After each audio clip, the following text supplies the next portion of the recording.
తర్వాత డైరెక్టర్గా ఛాన్స్ రావడం కూడా కష్టం. ఒక ప్రొడ్యూసర్ని పట్టుకోవడం అనేది అది కూడా కొంచెం మళ్ళీ తిరుపతి కొండ ఎక్కడమే మళ్ళీ ప్రాసెస్. సో అలా అలా మొదలైంది. ఎలా స్టార్ట్ అయింది? అలా మొదలైందికి దానికంటే ముందు చాలా తిరిగానండి. అంటే ఆల్మోస్ట్ ఇంకా పేర్లు చెప్పకుండా పెద్ద హీరోలతో సహా ఇంకో ఫిక్స్ లాక్ నన్ను కౌగిలించుకొని ఈ సినిమా చేస్తున్నాం అన్న స్టేజ్ అయిపోయింది అంతా. రెడీ సో ఇప్పటికీ నాకు కొత్త డైరెక్టర్లు అందరూ వచ్చి మ్యామ్ పలానా హీరో చెప్పాడు, వాటేసుకున్నాడు, ఇలా గెంతులు వేసాడు, బిల్డింగ్ నుంచి దూకేశాడు కథ వినగానే అంటే నేను నేను అన్ని చూసాను, ఫ్లోర్స్కి వెళ్ళావా లేదా చెప్పు అంతే. అంటే మళ్ళీ 6 నెలల తర్వాత యాక్చువల్గా మ్యామ్ అది జరగలేదు. సో ఇవన్నీ తెలుసు. అంటే న్యూ డైరెక్టర్స్ తోటి ఏమవుతుందంటే నిజంగా జెన్యున్గా ఎక్సైట్ అవుతారు. పోతే అప్పట్లో ఇంకో డైరెక్టర్ ఎవడో హిట్ ఇస్తాడు, హిట్ ఇచ్చిన వెంటనే అతను పెద్దగా కనబడతారు, మీరు మళ్ళీ చిన్నగీత అయిపోతారు. స్టోరీ నచ్చుతుంది కానీ ఫస్ట్ అది చేసేద్దాం అంటారు. సో మళ్ళీ 2 years you're on the back burner. So ఇది కామన్. సో అది అయిన తర్వాత ఒక ఫ్రస్ట్రేషన్ వచ్చేసి ఇంకా నేను చిరాకు వచ్చేసింది. ఇంక నేను అంటే యాక్చువల్గా స్వప్న దత్కి కథ చెప్పాను నేను. చెప్తే తనకు విపరీతంగా నచ్చింది, ఇది చేస్తున్నాం అని. తర్వాత దత్ గారికి చెప్పమన్నారు. అంటే నేను అప్పుడే చెప్పాను, దత్ గారికి కథ నచ్చదు స్వప్న అంటే. లేదు లేదు కానీ ఒకసారి చెప్దాం అంటే దత్ గారికి చెప్పాను. దత్ గారు బాగానే ఉంది కానీ కొన్ని కరెక్షన్స్ ఏదో అడిగారు. అయితే స్వప్నాన్ని మళ్ళీ కలిసాను.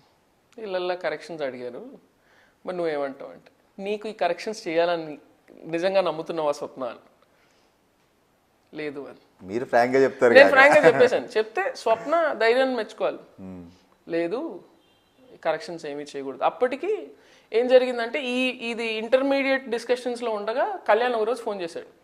నాకు చాలా ఫ్రస్ట్రేషన్ పీక్లో ఉండి, నాకు ఎక్కువ ఫ్రస్ట్రేషన్ కోపం వస్తే నేను పడుకుంటా, ఎవరిని తిట్టను అరవను, ఎవరికి ఇబ్బంది అస్సలు దుప్పటి కప్పుకొని పడుకుంటా. అదేంటో మరి. సో దుప్పటి కప్పుకొని లిటరల్గా స్నానం చేయకుండా టీ షర్ట్ అది వేసుకొని ఇంట్లో పడుకున్నా, టీవీ చూసుకుంటా. కళ్యాణ్ ఫోన్ చేశాడు. ఫోన్ చేసి నందిని ఒక ప్రొడ్యూసర్ అంటే పెట్టే ఫోన్ అంటే కాదే బాబు కట్ చేశాను ఫోన్. మళ్ళీ చేశాడు, కాదే బాబు విను ఒకసారి, మీ ఇంటి పక్కనే ఉన్నాడు, నా బిల్డింగ్ లో ఉన్నా పర్వాలేదు నేను కలవను అంటే.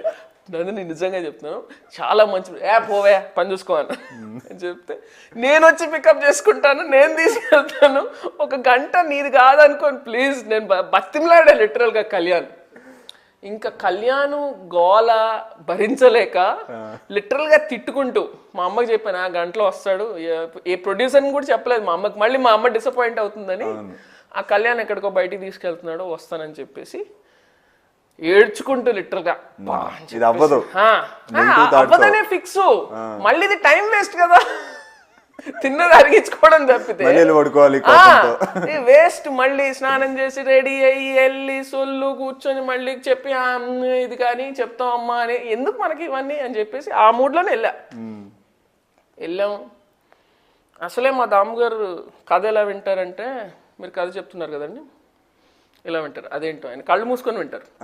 సో మీరు చెప్తున్నప్పుడు అక్కడ మనిషి అనేవాడు ఉండడు, కాన్సన్ట్రేషన్ ఉండదుగా ఎవడు చూడు. సో ఆయన ఏం చేస్తారు, ఆయన ఇంకో మనిషిని కూర్చోబెడతారు. సో మీరు ఆ మనిషిని చూసి చెప్పాలి కదా. మధ్యలో ఇటు చూసారా మీ ఫోకస్ అవుట్ అయిపోతుంది, ఎందుకంటే ఆయన ఇలా వింటారు. ఇప్పుడు అలవాటు అయిపోయింది కానీ. సో వెళ్ళాను. సో నేను అక్కడ ఎర్రమంజల్ కాలనీ దగ్గర ఉండేదాన్ని. సో అక్కడ ఆపోజిట్ సైడ్ రోడ్ దగ్గర తీసుకెళ్ళాను. ఏదో టైల్స్ ఆఫీస్ లాంటిది ఏదో ఉంది. వెళ్తే ఈయన తాము గారు కూర్చున్నారు.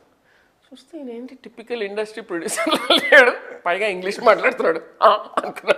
మీకు ఇంగ్లీష్ కనెక్ట్ అయింది, ఎందుకు మాట్లాడుతున్నాడు అనేది అర్థం కాల. ఈయన ఇంతకుముందు సినిమాలు తీసాడా లేదా ఎవరైనా ఎన్ఆర్ఐ క్యాండిడేటా ఏమీ తెలీదా, ఇలాంటి డౌట్లన్నీ వస్తున్నాయి.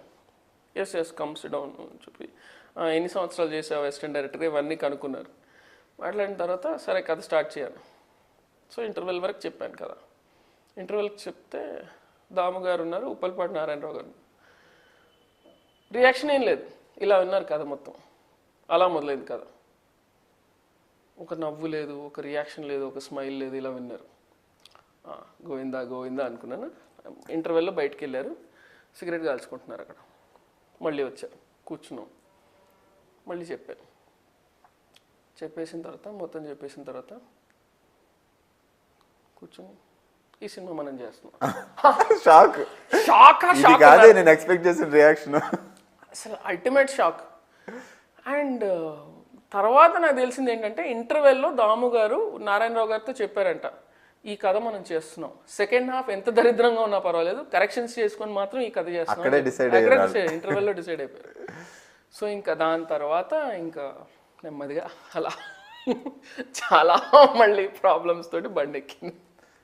సో వచ్చి నువ్వు నాకు చూపించి ఒకసారి అంది. అయితే అప్పటి వరకు ఎడిట్ అయిందని చూపించాను. చూపిస్తే నాకు ఇప్పటికీ గుర్తు, ఒక టీవీ ఉంది, అక్కడ ఒక బీన్ బ్యాగ్ ఉంది, నిత్య దాని మీద కూర్చొని పడి నవ్వుతుంది. లిటరలీ ఐ హ్యాడ్ టీయర్స్ అండి.